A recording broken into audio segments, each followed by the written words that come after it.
नमस्कार। उम्मीद करता हूँ सबके अच्छे होंगे। आज हम बात करेंगे भारत संयुक्त अभ्यास करने वाला है, जिसके चलते चाइना पर एक खास असर दिखने वाला है। जो भारतीय नेशन का जो क्वाड है, भारत के साथ साथ और भी देश हैं जो इस क्वाड के हिस्से हैं। आप लोग सब जानते होंगे इसके बारे में। तो चलिए अब हम बात कर लेते हैं। देखा जाए जो मालाबार तट है, मालाबार तट पर भारत संयुक्त अभ्यास करने वाला है, जिसमें भारत और जो इसका इतिहास रहा है, भारत और अमेरिका के बीच 1992 में इस अभ्यास का आयोजन किया गया था। 1992 में आप लोग इसे नोट कर लीजिएगा, क्योंकि एग्जाम में कभी भी पूछा जा सकता है। और साथ में 1992 के बाद अब इस क्वाड में दो देश और जुड़ चुके हैं, आप लोग जानते ही होंगे। वो देश हैं जापान और ऑस्ट्रेलिया। जापान और ऑस्ट्रेलिया भारत अमेरिका के क्वाड में जुड़ चुके हैं, जो मालाबार तट पर अभ्यास करते हैं। और उनकी ऐसी अभ्यास होती है जो कई देशों को, जैसे चाइना हो गए, उनको टेंशन देने वाली अभ्यास हो सकती है। जो देखा जाए जो अभ्यास सत्र तो चलेगा ही, और साथ में इसमें भारत, अमेरिका, जापान, ऑस्ट्रेलिया देश जो क्वाड है, चार देशों में क्वाड है, बंगाल की खाड़ी में अभ्यास करेंगे। और यह 28वां अभ्यास होने वाला है। जो इसका आयोजन होने वाला है 28वां होने वाला है, जिसमें भारत, जापान, अमेरिका, ऑस्ट्रेलिया, चार क्वाड देश इसका हिस्सा होने वाले हैं। जो चाइना है, इस समय इसका आयोजन इस समय हो रहा है जब चाइना साउथ सी में, यानी जो दक्षिण समुद्र सागर है जो चाइना का, उसमें अपनी ताकत दिखा रहा है। इस समय भारत, अमेरिका, ऑस्ट्रेलिया, जापान इसका सामूहिक अभ्यास करने में लगे हैं। तो देखा जाए ये सब ऐसे समय होने जा रहा है जब चाइना साउथ सी में लगातार अपना ताकत दिखा रहा है और इंडियन ओशियन रीजन यानी IOR में मौजूदगी दर्ज करा रहा है चाइना। जो चाइना है, चाइना लगातार साउथ सी में अपना पावर दिखा रहा है। फिलीपींस जैसे देशों को अपनी ताकत दिखा रहा है, कमजोर देशों को डराया हुआ है, और साउथ चाइना सी में अपना एकाधिकार कब्जा जमाया हुआ रखा हुआ है। और यहाँ पर जो साउथ सी चाइना है, जो समुद्री दक्षिण सागर है, उसमें उसने बहुत सारे हवाई पट्टी भी बना रखा है अपने व्यापार के लिए।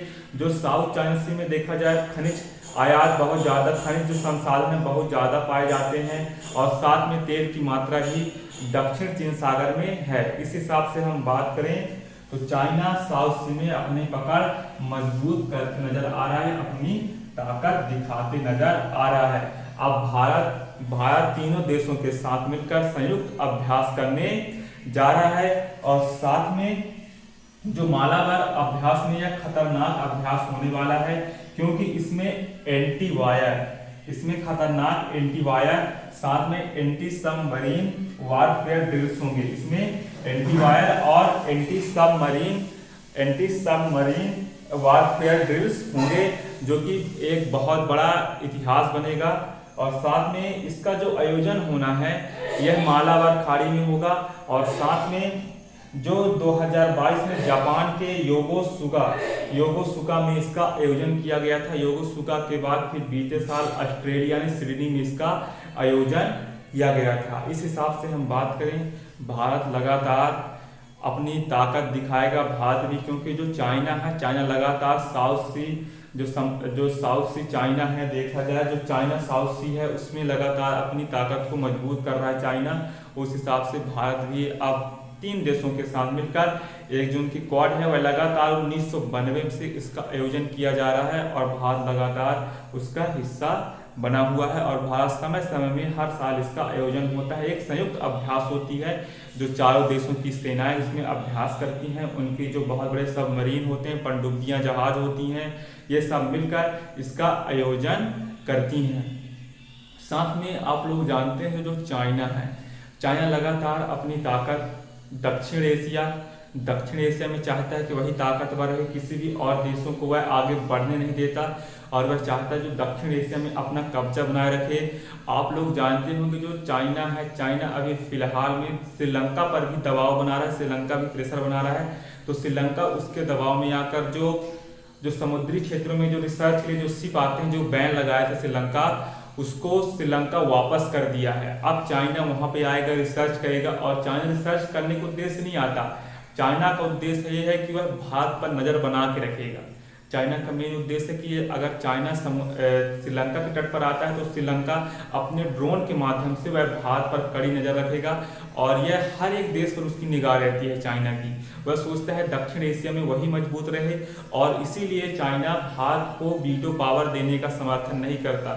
अगर भारत को कभी वीटो पावर मिलता है तो चाइना इस पर रोक लगाने की कोशिश करेगा, क्योंकि चाइना चाहता है जो दक्षिण एशिया है उसमें उसी का पूरा चले, दक्षिण एशिया में वही ताकतवर बॉडी बने रहे और भी देशों का उसका समर्थन। देखा जाए जो चाइना है वह जो विकासशील देश हैं, विकासशील देशों को कमजोर देश है उनको अपनी ताकत दिखा, जैसे फिलीपींस हो गया, फिलीपींस को अपनी ताकत दिखा रहा है, साथ में और भी देशों को अपनी ओर झुका रहा है, चाहे वह नेपाल हो, पाकिस्तान हो, श्रीलंका हो। ये ऐसे देश हैं जो चाइना उनको अपनी ओर अग्रसित कर रहा है, उनको व्यापार के माध्यम से फंसा लेगा, फिर उनको कर्ज में ले डूबेगा चाइना इन देशों को। तो इस हिसाब से हम बात करें तो भारत जो एक क्वाड बना रहा है, भारत एक क्वाड से उसमें चाइना पर कोई असर तो नहीं पड़ेगा, लेकिन फिर भी हम बात करें एक ताकत दिखेगी। कभी भी युद्ध होने की संभावना तो नहीं हो सकती क्योंकि पंचशील समझौता है, लेकिन कभी भी कुछ भी हो सकता है, आप लोग जानते हैं। उम्मीद करता हूँ वीडियो आपको पसंद आएगी। धन्यवाद।